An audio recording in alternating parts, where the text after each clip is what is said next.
when I Sorry.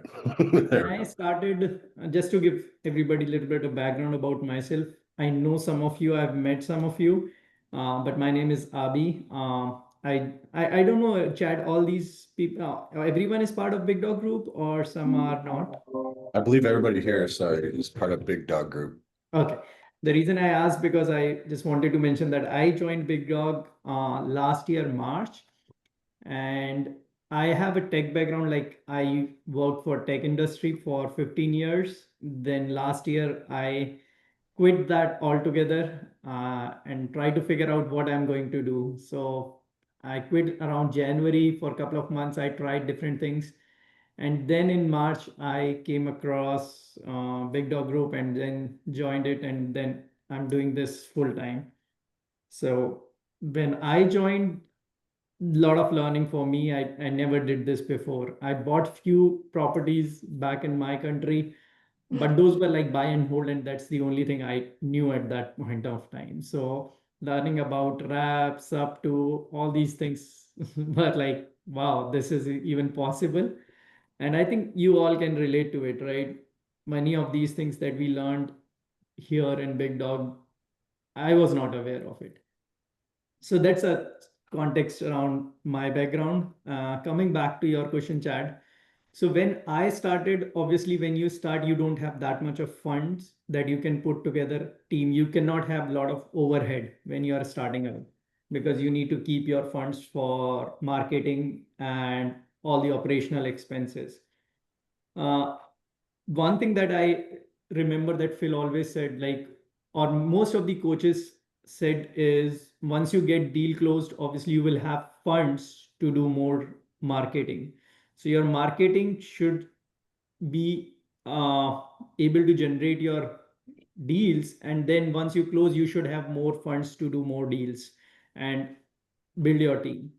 So initially, when I did not have lot of budget, I did my own marketing. But then I also realized when I'm doing my marketing and if I'm talking to lead, I don't have enough time to do marketing regularly on daily basis.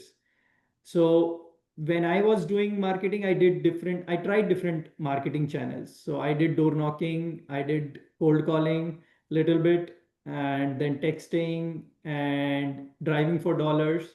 So I tried different strategies, mails, and then I realized like for me, cold calling does not work. I don't enjoy that. I don't like it. So I don't do cold calling.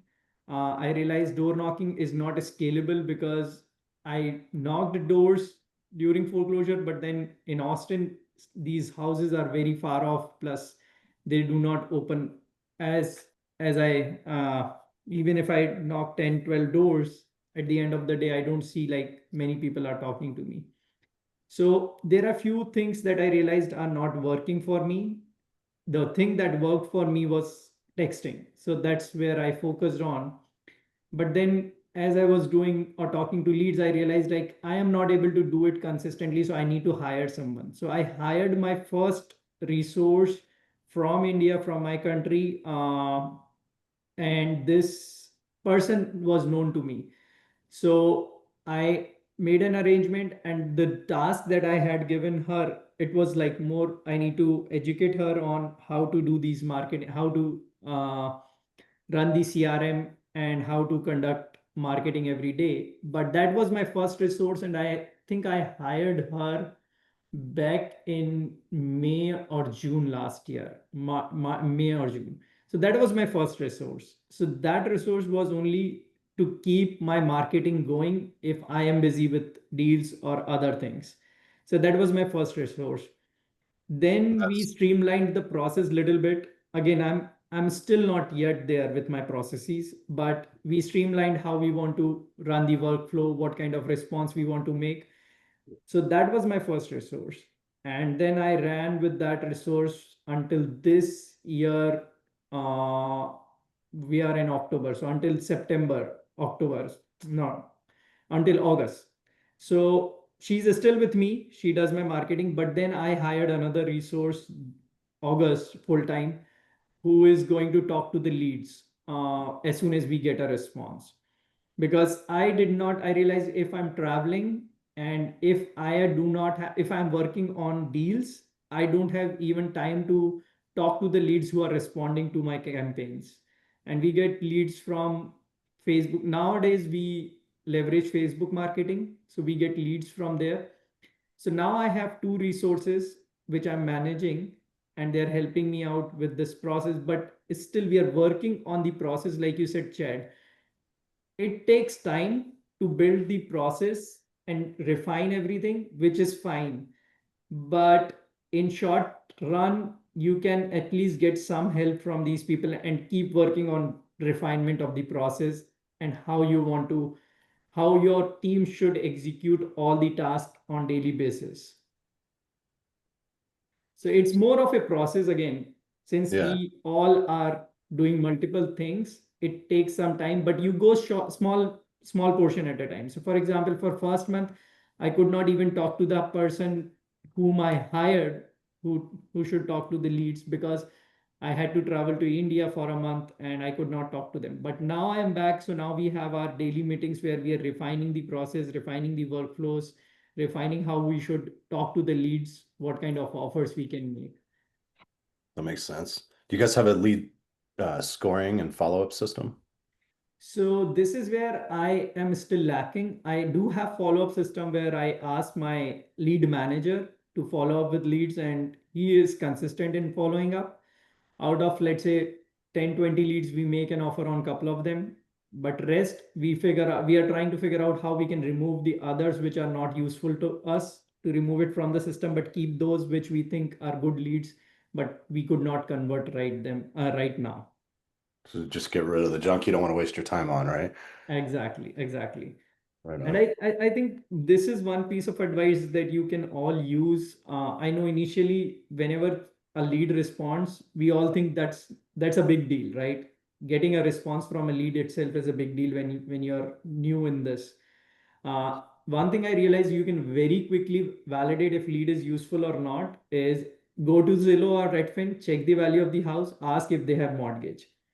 If their mortgage and the Zillow value has equity, then lead is of use. If they do not have equity, then ask for mortgage interest and mortgage monthly payment. With these information, within 5 to 10 minutes, you can figure out if lead is of use or not. That's all Hmm. we do. So I just ask my lead manager, get the address, check in Zillow and Redfin, ask how much is the mortgage, what they are looking for. If there is a delta between, like there is a good equity between mortgage and the value in Zillow, again without running comps, then I can still talk to the lead and bring them down or try different strategies. But if they are very close, 90%, then I can only do sub to. Even then, the interest rate and monthly payments need to make sense. So I think that is quick 10 minutes analysis that anyone can do once you get the lead, and you would know that whether you want to invest time or not. Then we also have a cool connection in Texas now, another big dog for short sales that I've been enjoying, really knowledgeable. Rebecca, I forget her last name, but Mara, you had a question, I think, huh? Do you guys want to? Yeah. Abhi, when you're doing your marketing and you're finding maybe something that works, how long do you rotate what you're doing? Like I know you said text messaging. Text seems to be best for us as well, but what other you were saying Facebook, are you running ads on Facebook or what are you doing? Right. So the Okay. challenge with texting these days, or it's been there, but now it is more stringent. Like there are laws Yeah. around it, which we are trying to figure out how to handle those in a Right. proper way. So we are evaluating that. But as a second marketing strategy, we run Facebook ads here, right? So we have our own ads running every day in Texas area, and we go through the metrics. We figure out which ads are working, which are not working. uh, just to give you a little bit background about Facebook marketing. So there are two main components in Facebook marketing. One is the operational expense. That means if you are doing yourself, that's fine. If you are hiring a team, then there is an expense for that team. And then your daily budget, how much you want to spend on running those ads. So there are two components to Facebook marketing. I could do this is an expensive marketing. Always, whenever you're doing inbound marketing, it's always expensive. because you are going to spend money in YouTube or Facebook or any other place. So those are expensive marketing. I could only do it because I have some budget now after closing few deals. But before that, I did not have budget, or I could not think about inbound marketing because it's generally expensive. How much is it? Like, what do you spend a month? So it depends. So initially, so my team that runs the ad, I pay them $1,200 per month. So that 1,200 is just for them. Then my daily budget used to be 20. Now we are at $40 per day approximately. So $40 per day is the marketing expense. But we try to analyze and see, like, by end of this year, I have enough budget that I can run with this number for until end of the year, and then I'll revisit my strategy and see if that is giving me enough results or not. Do you know So your I had a question for you. Yeah. Sorry to interrupt. Yeah, just some Go ahead. questions. So are you how many months are you running it? The same ad or the ads? Ads. So Mhm. $1,200 per month just for my team that takes care of my ads and all the operational work. And then my daily budget, when I started, it was around $20. Now it is 40 No, bucks per day. yeah, I'm sorry. How many months have you been running this now? Oh, sorry. That's okay. Around maybe 6, 7 months. And returns, results? Returns are not that great, honestly. The reason is Okay. it's more of a refining of the leads that you get, right? Yeah. So it is an expensive experiment, or I'm running with it because now we have refined and we get more leads, and now I have lead manager. So I have a belief that in next 3 months I should be able to close more deals with Facebook ads.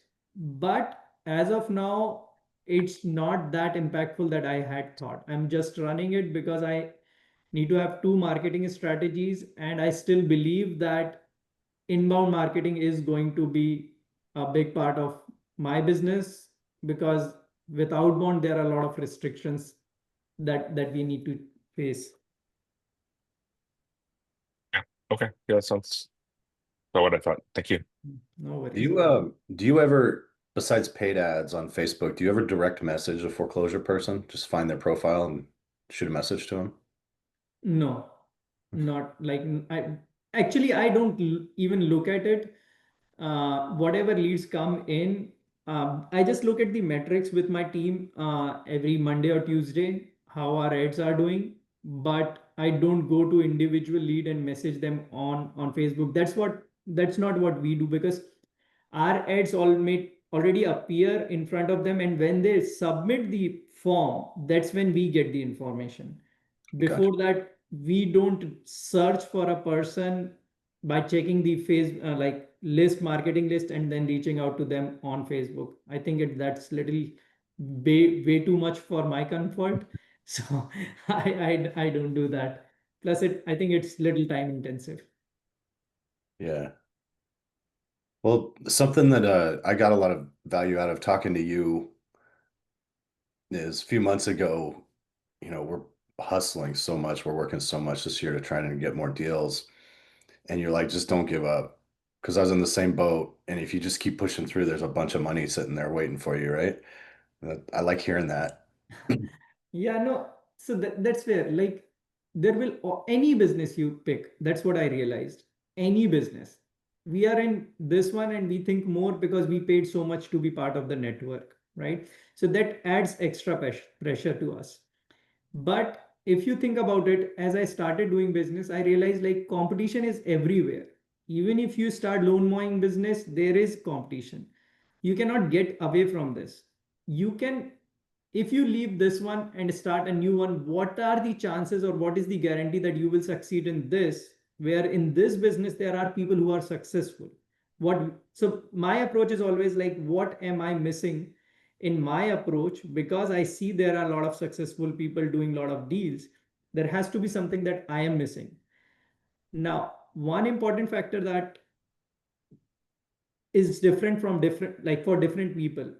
For me, I could spend initial 4 or 5 months without getting deal because I was getting support for my wife because she's working full time. So financially, we were like, she said, you work on your thing. It's okay. Let's look at it by the year end. And we are comfortable when we are not, I'll let you know.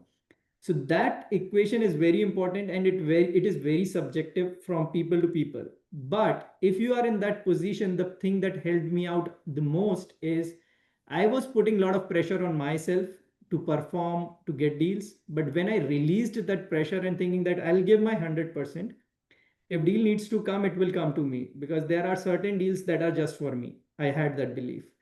So once I released that pressure from myself, because I know that financially we are not broke and our house and everything is getting paid as I'm doing this, that released a lot of pressure. And if you keep doing it for 5, 6, 7 months and you're really honest and consistent with your efforts, there is no way that you won't get a deal. I don't know the size of the deal. I don't know how it will come, but it would come if you keep your efforts consistent and you work with people in the network. That's my belief, and that's what I've seen. Yeah, I Good agree. question. I'm sorry, Chad, go ahead. No, jump in there. Anybody ask questions? Go ahead. Ask away. Yeah, Abby, I have a question for you. Have you found lately that door knocking or anything isn't working right now? I don't know. That door knocking kind of, I just hear so many people door knocking, and then I know that they're door knocking a lot of doors and just not getting what I used to see even a year ago. Right. So this question comes, even I had this in mind when I started a year back, right? Any marketing that you do, obviously people have, like, now there are a lot of people who keep joining in every month, not just Big Dog. I'm talking about Oh, yeah, all the all over East, national, right? yeah, yeah. So there is good chance that you may not get response that you used to get, which is fine, because as I said, competition is everywhere. Regarding door knocking, I see Grant Gale still does it after 4 years, Yeah, after being yeah. so successful, and he gets 1 or 2 deals in a month. That I know. So any method, any marketing channel, if we do it consistently, we should get a deal out of it. It can take few months before you receive any lead or convert it into a proper deal. But for that matter, any marketing channel, whether you do door knocking, you do it consistently, just like Grant Gill does. Whether you do cold calling, just like many other people in the network, whether with VA or themselves, they do it, or whether you do driving for dollars, there are chances that you may feel frustrated, even with door knocking, cold calling. Cold calling is Yeah. highly I frustrating. always figure people give up too. Yeah. So Yeah, yeah, I yeah. think this is so easy. And I'm like, just wait. Yeah, exactly. Exactly. And as you as you try different marketing channels, you would realize what works for you or what does not. Yeah. For example, cold calling, I hate doing it. Like, I don't like it. So I only talk to people who respond to me, and I Yeah. don't do cold calling. So as you do your marketing and you try different channels, you would realize, yeah, this is the one that I like the most, and I'm going to put all my energy there. Yeah. But you're right, off late, because, and it will continue, right? As AI is coming, as more resource technology Yes. is coming, people will get bombarded with a lot of text messages, phone calls. But one thing that keeps me in place is the belief that there are few leads who are just for me, waiting for me to help them out. I have that belief that Mindset. there Yeah. may be, yeah, 100 people reach out to them, and same with everyone. Like, you have your own personality, you do your things in a way that will click with someone, and then they will work only with you. That's So So right. question for you on that, Abby. Are you still going after foreclosure distressed, or have you yeah, changed yeah, kind yeah. of your target? Yeah. No, no, no. Foreclosure is like bread and butter, right? I expect I do like maybe one deal in 3 months with foreclosure, but that is still like one of the best ways of getting the deal, because they are the highly motivated ones. But as I'm doing in more other lists, that as I'm doing more marketing on other lists, I have good response on others as well. So for example, I'm exiting a project today. We are closing on a property. So this lead came through either expired listing or tied landlord. I don't remember, but this was not foreclosure. So once and this lead, like when I spoke to them, they did not like my offer and they went with a very high offer, which I knew would not close. So ultimately, like when that fell apart, I told them that this may not go through because it is unrealistically good offer. If it goes through, good for you. I'm very happy. But this lead was not foreclosure lead. They were on the brink of foreclosure. So we did not know that at that point of time because they did not share the real issue. But they had taken private loan from somewhere on their house, and they were pressuring them to give the money back. So at that time, I did not know, and when we spoke to them, I offered them a decent solution that they took, and now we are exiting the project today. So long story short, foreclosure is always like bread and butter because they are the most motivated ones.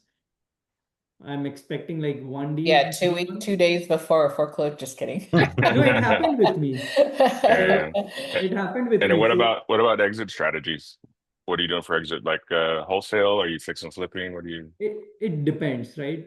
Just to complete my previous sentence. So there was one lead who reached out to me 2 days before the foreclosure. We stopped the foreclosure, and that was one of the best deal. Like I made more money in that deal than $1 million house. It was $100,000 house. I made more money in $100,000 house than $1 million house. So sometimes those who reach out to you in last 2 days, they are one of the best ones you can get. Well, because they've talked to like every single person, and then you finally are giving, like, you've walked them all the way through. Like, this is what we've been through is everyone's walked them through everything. And then finally I'm like, so what are we doing? Like I just had somebody was it Saturday texting me like, well, I don't want to sell. And I'm like, okay, great. Did you get your foreclosure stop? That's tomorrow, by the way. And they're like, well, no. I'm like, I don't want to see you lose your property, but now you've given me zero time to get this done. But they're just dead set. Sometimes people come to the realization a couple of days earlier, but they're about to lose their house because they're like, I don't want to move. It's like, well, okay. I So mean, they've clearly not been listening to people. yeah, and sometimes like I feel that there is only so much we can do. Yeah. And I know Shino will really give me tough love on that. Like she does not want us to quit helping that other person. But sometimes like if they are dead set that they don't want help and they don't come to that realization, there is so much I can do about it. That or if they are very like rude about it. Yeah. How can you help me? What are you talking? I'm like, you're the one in the problem and you're being mean to me. I'm like, So, pay your bills. No, I mean, I'm not mean like that. I would never say that to somebody. I want to sometimes, but I know. um I guess all to say, like, everyone experiences all of this, and we're also have moved into commercial as well. So it's a balance act, but they still reach out to us. I mean, we still send out our text messages and stuff, and we've got stuff rolling. And sometimes, just so you know, for those that are just started or whatever, I mean, we had a deal that we got a year ago, Frank. He sits over there to me. Yeah. And we're just getting paid out on it Yeah. tomorrow. Wow. Yeah. So you never know like how things are gonna roll. But here's the upside, because at first you're like, but I want my money now. Well, they've been paying points to us. Right. Yeah. I'm On a like, percentage. I'm fine. You need 3 more And months? that's also the benefit of partnering, right? So in the same way, Abby, is when you're starting, it's like we only have a limited budget, right? So we Yeah. both have W-2s that we're able to contribute into, but put a line on it, right? It's like how much can we spend a month? How much can we continue to pour into it until we can get a deal, right? So a lot of that are the factors that go into it. And so having a partner that is doing this maybe full time or has funds available and you partner along with them, then they can certainly help with some of those longer holds. Absolutely. And this is a very good point. And I'll give some example where partnering made me more money and made deal happens, and where I partnered with someone and we all made more money. So initially, like when you are new, you do not know how to negotiate, how to talk, or how to bring deal to the close, right? And I got help from a lot of big dogs, Grant Gale. I work with Rosie, Graham. These Yeah. all are amazing people, right? So initially, when you're new, you partner with these people because you learn a lot. And the way I think it is, obviously you are going to give part of your equity, but then there is no equity if there is no deal. And sometimes you make more money with partnership. For example, like uh, I made more deal with Graham in couple of deals where he renegotiated and brought more money towards the end by renegotiating with the owner on Novation. And one deal that Stephanie and I closed last week, where is so initially this lead came in for foreclosure. Stephanie had that lead, and she came to me and we negotiated the deal. We thought we would be able to wholesale it, but we could not because numbers were not making sense for investor. But I saw that if we list the house, there is a chance that we may get it sold. So we listed the house. Stephanie did a lot of work on that house. And long story short, when it was about to get closed, she said, I asked owner to give me 15% of the net proceed. And I was like, why 15%? This guy, like, we had 40,000 margin on that deal.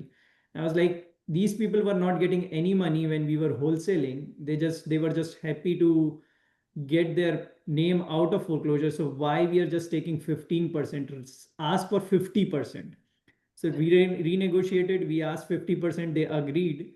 And when I had to send invoice 50, and then from 40, after all inspection, it came to 32. And I said, look, I'm going to send my invoice for 20.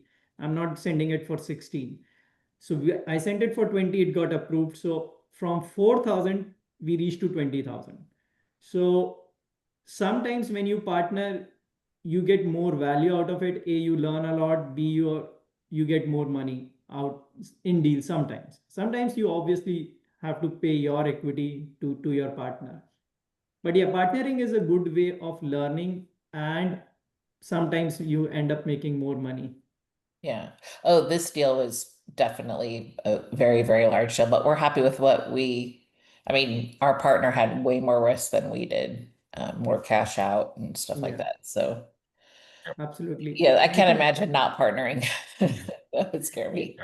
absolutely. And I think Frank, you were asking about the exit Just strategy. exits, yeah, just kind of, around what you're doing for your different deals that you're doing. I mean, I know it'll probably be different across each one, but are you targeting like just a wholesale? Are you targeting to do fix and flips or? So I don't go with the strategy in mind. I see like what kind of margins we have. If it is a remote property, I'm not going to put my money. I'm just going to do either wholesale or novation. That's all I'm going to do because in remote, I am not sure if my money will come back. If there is money and if they are okay with taking less, then wholesale. Or if the situation is like that, you need to sell property within 3 weeks, 4 weeks, then only wholesale. Otherwise, I mostly do fix and flip or novation. If I'm not confident about the property or if it does not have enough margin, novation is a good strategy. If you need to give some money to the owner within a month or two, or they need that money, then equity partnership, and then we do fix and flip on that equity partnership. How do you pitch the novation to where it makes sense to the seller? So I realized like pitching novation is slightly easier in the sense uh, when you make your cash offer, it's 70% minus repairs. Whereas when novation, you can increase that offer up to 80%. Again, you need to check how market is doing, but you can always say that, hey, I have a strategy which can get you more money, but it would take more time. So if you have more time, I can get you more money, and this is the number that you will get. Again, that number is fixed. So they have clarity on that number. Let's say if house worth 400,000 and there is equity in it, but they're not taking your $280,000 offer, which is 70% of the market value, I can say that, hey, I can get you 330 on this or 320 on this, but you need to give me more time. If you have more time, I can get you that money. And then there are more nuances to it, but starting point is always like make a cash offer, they would not like it, then make a novation offer saying that, hey, I can get you more, but then you need to give me more time. Okay, yeah, that makes sense. I'm like 90% there on the novation, trying to wrap my head around it. It's a little bit complicated when you hear about it at first. I still don't do it, by the way. I just negotiate the deal and I ask Gram to do it or anyone else to do it. I'm still not this year, as part of my own strategy, I don't do paperwork for novation. Next year I may change. This year I'm okay to give whatever percent other person is charging me. I'm okay with that. So this year I'm not, I negotiate novation deal, but I don't do it myself. I don't execute. Gotcha.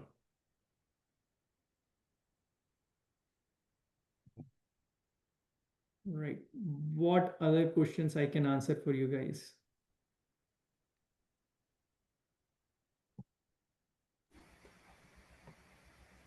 Yeah, go ahead. Hey, Abhi, I'm Tom Dennis from Houston. We've peripherally been in contact with Chad on a lead a few weeks ago. Appreciate it. So I'm part of Brent Moss's Harris County's rep for his Hero Story housing marketing, and I get plenty of leads. I get a lead every day almost, Right. roughly, right? These are people who are facing foreclosure, but they're not realizing the urgency in some cases, and in some cases they have lots of time, but they're still scared, right? But they're not so motivated that, hey, I'm, any kind of numbers that you put out to them, they're not ready to make a commitment right away. So I'm finding ways to, like you say, set up a follow-up system and et cetera. But at some point, I still feel like I'm missing something. I'm new to this, so I still feel like I'm missing something with, putting out an offer that makes sense. Like you say, maybe you, I need some help on strategies. I'd appreciate if we could meet maybe offline to talk about more specifics. But I've got so many leads that I still have in my funnel that are not Right. gone. And Right. I need to follow up with something a little more concrete, perhaps. I don't know what would be your suggestion for the next step. I have 30-minute conversations with all these people. I build some rapport. They say, yeah, I'm keep in touch. I feel like we've had a good conversation and they trust me and et cetera.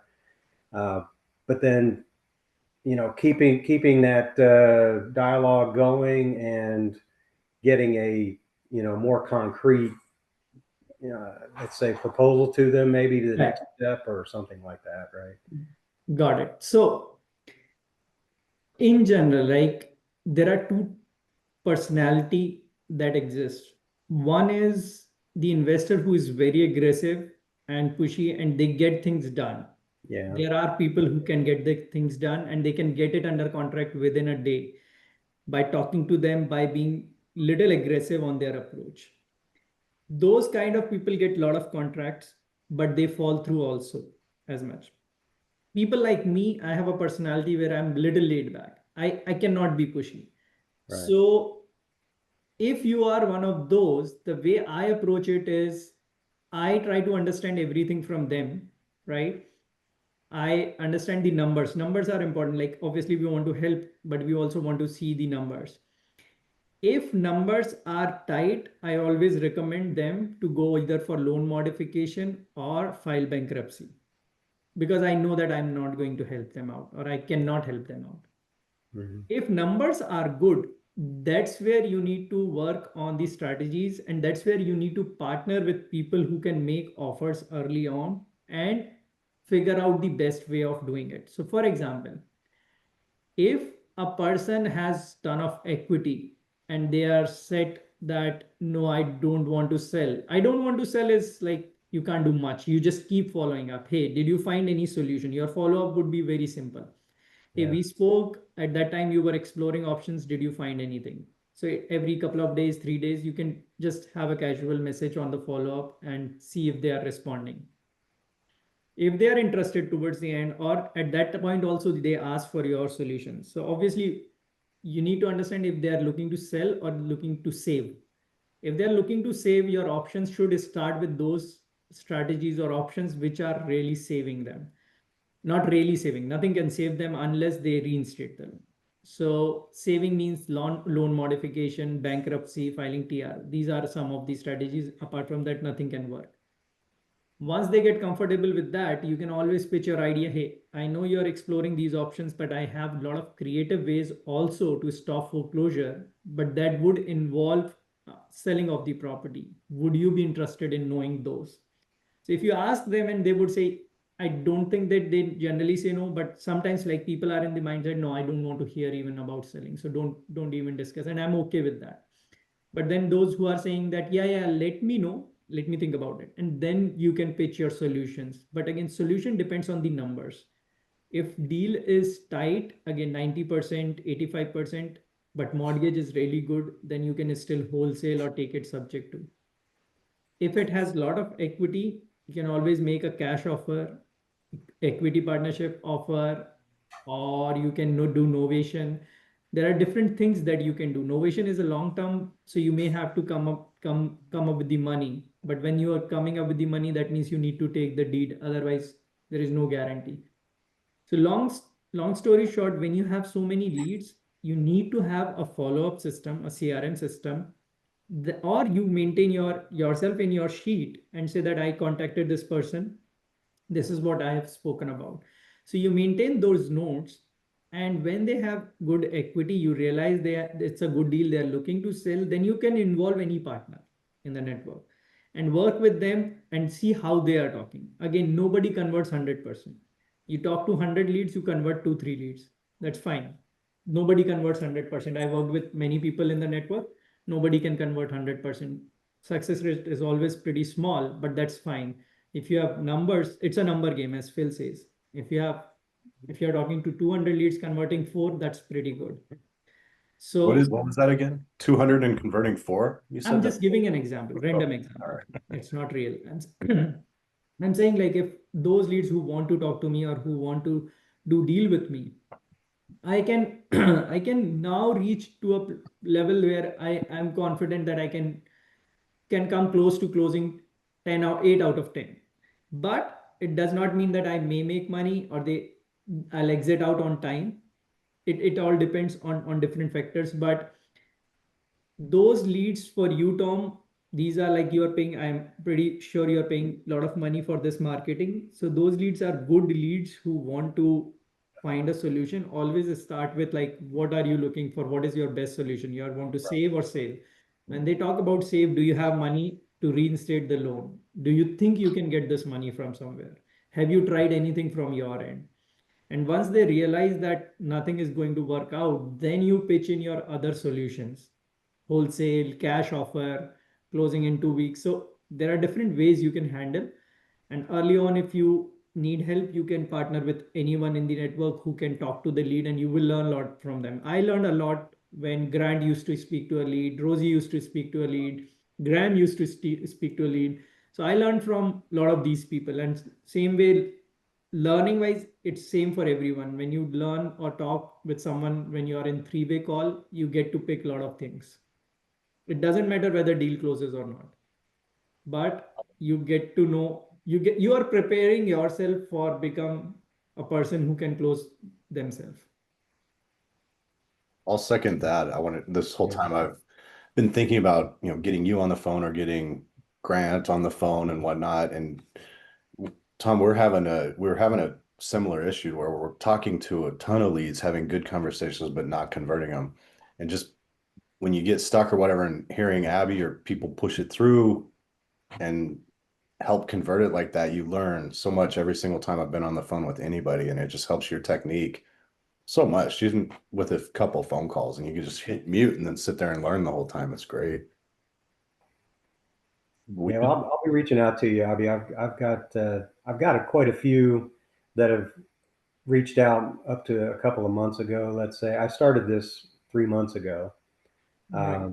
Most of the first month, a lot of them were not really leads that I could see doing much with. And like you say, some of them just reach out the last minute desperation kind of things, and most of them are in really bad shape anyway, and they're not to be followed up. But I have a couple of dozen probably that are, the timeline varies from November is they are on the foreclosure list, and then others that know they're getting there. And I've kind of, started the conversation with them. They know they're behind on their mortgage and et cetera. And I kind of lay out the timeline. I say, well, some mortgage companies will let that go and let that reinstatement pile up every month. And that number's not going down with time. So you need to find a way to deal with this sooner than later. And so we'll continue on with I've continued on with some conversations like that for a while, but at some point, I think, I don't know when to pull the trigger and say, we need to have a 3-way call with some people that can, help you go through the numbers yourself and present the options that you have, available, and just leave it at that. Maybe we can have a 3-way call with some of these guys. Right. So, couple of things. When you get leads, do you also struggle to keep up with the follow-up or getting like contacting them? Do you struggle with that part as well? Sometimes um, there's two aspects. I'm still working on my best system for keeping up. I have a CRM. There's a Main Street REI CRM, which is based on Flipping Pro, Right. that Brent put together. Josh Novak Right. works on that for him. So there is a CRM. I'm not the most tech savvy. I'm not tech savvy, but putting in all the tags and all the rest of that, and these things get cumbersome. So I have a spreadsheet for each discussion that I have. I have a spreadsheet that I start. It's a Google sheet, so I can share those. If I have other documents that they've submitted, I save all those in a folder together, so I keep all that information organized. And then I put those in folders for follow up or not follow up or et cetera. And that's basically how I have it so far. Right.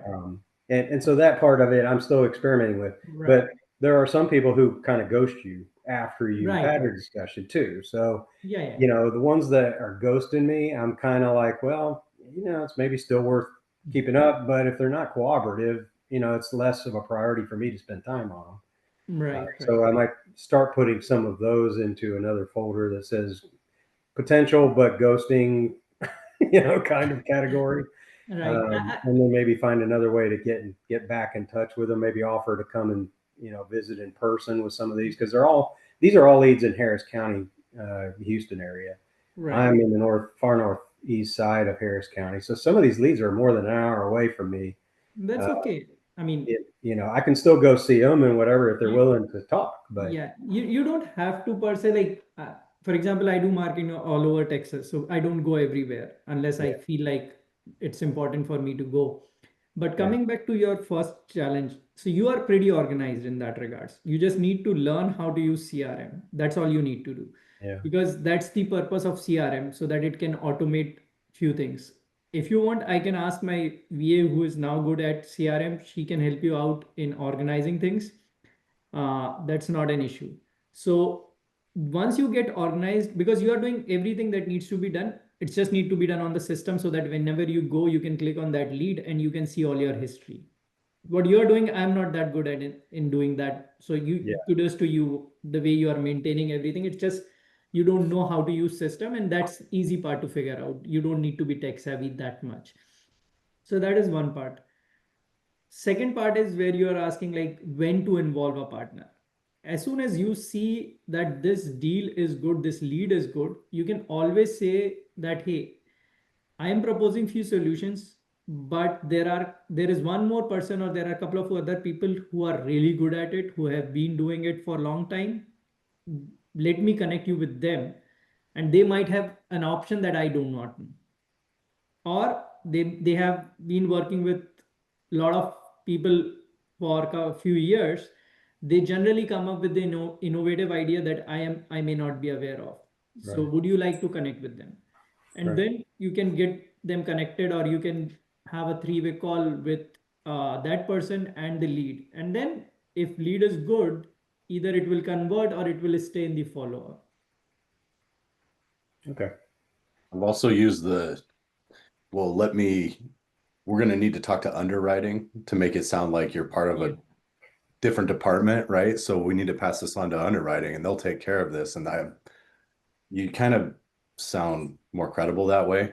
Yeah. I Even think I borrowed that words like underwriters or my home buying specialist or my foreclosure solution provider, any word that you feel is credible and make you feel like you know what you're talking about. Right. Yeah, I mean, typically I'll just talk about, my partner and I like to get together with leads to make sure that we don't miss, a potential opportunity that might get you more return for for your property if you do end up selling, that kind of thing.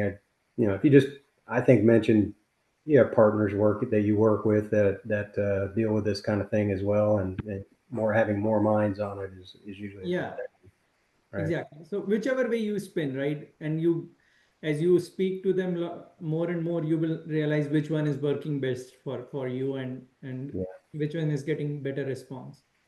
right. There's another thing that I've been enjoying.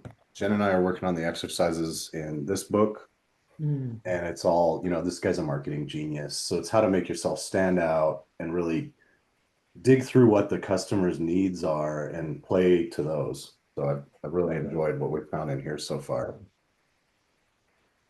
Yeah, Alex is pretty good. I think there are a lot of books or few books that helped me out during my journey, and especially like books like these. Then you have how to say, there are like 3 4 books that Shinova recommends. Yeah. Those are good. Starting by never split the difference. Never split the differences. Never split the difference. So You guys those, see this one? like, I don't implement everything, but whatever sticks to my mind. So I think those things help you out in doing your business better. Yeah, I've read a lot of the suggested reading there. Uh, they're all good in their own ways, Yeah, but they don't fit every situation. that's true. But it's good. All right. Well, thank you for that, Avi. We'll be in touch. No problem. No problem. See, I mean, wherever this is where I was struggling too, right, Tom, when I did not have enough time to follow up with the leads. So you can have 2 options. Either you do it or you pass on to your partner and they do all the follow up and get deals to the close line. So there are different ways anyone can act. If you're very organized, but if you can keep up with the calling and texting and figuring out whether they're ready or not, then you are on track. If you struggle with the bandwidth, you can always find someone who can do it for you. Right. Yeah, and I've talked with some other people about maybe just partnering up. Say you do the follow up. I've got all these good, people coming to me, and I collect all the information on the lead to know whether it's even worth pursuing, and I could give you all the ones that are worth pursuing, to have you follow up. And if it gets to the point where they're ready to do a deal, you can propose a deal. We can work on a deal together or whatever, but we can partner on whatever follow through there comes out of that, right? I'm pretty being most of the leads are local enough for me that I could even work with the contractors and do the follow up on the fix and flips and stuff like that. I'm a mechanical engineer, and I've renovated a few houses. I have a few rentals that I own with my brother, and we've rehabbed lots of houses. Every house we moved into, my wife and I, she's a very OCD person, so she likes to have everything new in the house, whether it's a 30-year-old house or what it is. So I know I ran a business for 30 years too, a manufacturing business. So I'm very procedurally, I guess maybe too much procedurally. Like I have a procedure for everything. So I'm still trying to figure out the exact procedures that work and are worth doing. But I do recognize that other people are going to be better at certain aspects of all of this, or have more time. I'm still working at a full-time job in the oil field. I'm a technical sales, so I don't have a set rigid time schedule where I'm at an office for 8 to 5 or anything like that. And I work from home most of the time, so I can I am flexible, but again, being regimented with the follow up, and things do come up in my day where I was planning to get to this and I didn't quite get to it. That kind of thing can happen some weeks. It's more busy Yeah. than others. So, It happens. Yeah. so yeah, those are all the things I'm still trying to figure out the best way to deal with. And everyone has gone through this, right? Yeah, And I I know. still go through this. I don't have a perfect system or processes. I'm still No, trying to figure out, right? So it's the journey that we all are taking. At least in your case, you are procedure oriented. Those who are process oriented, they see success in long term, or not in short term, but long term, because they refine their process so well that now process is producing results. right. And I realize that this process does take time, or the process of developing your process takes a long time.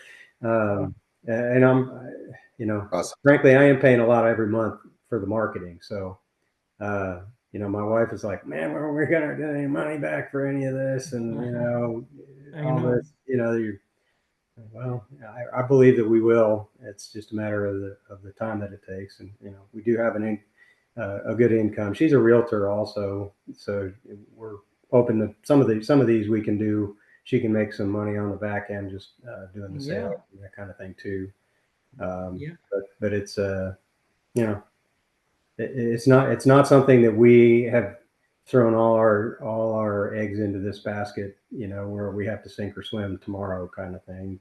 But obviously we don't want to keep pissing money down the potty for every month and not get anything for it.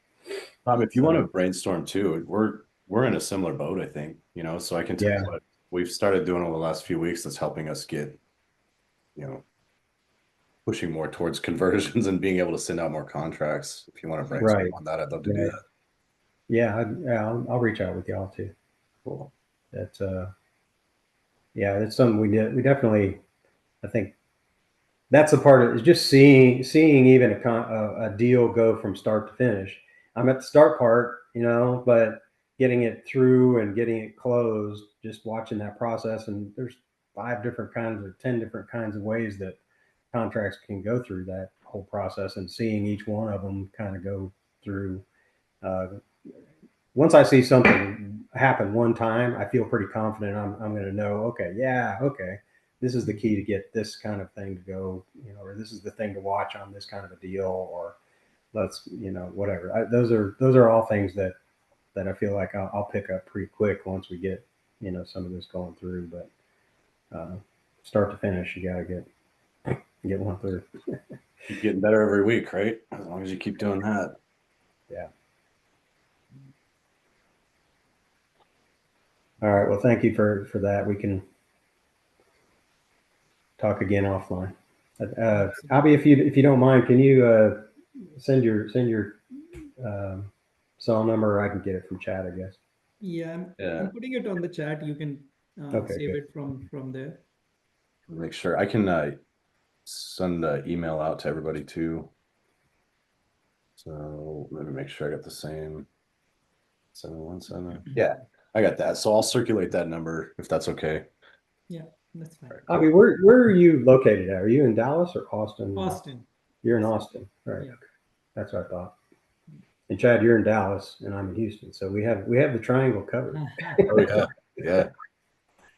That's where like I like this network, because like you can do deals anywhere because you have people everywhere in Texas. Right. So that's why I can think about doing deal in Dallas, because I know Chad is there. Yeah. Other big dogs are there. If I need help in Houston now, I know Tom is there, and there are few other big dogs that can help me out. And I think that's the beauty of it. If you're part of the network. It's a pretty cool network we got here. It's Yeah, all put I together. It's mean, amazing, man. right. And I think we just have 1 minute.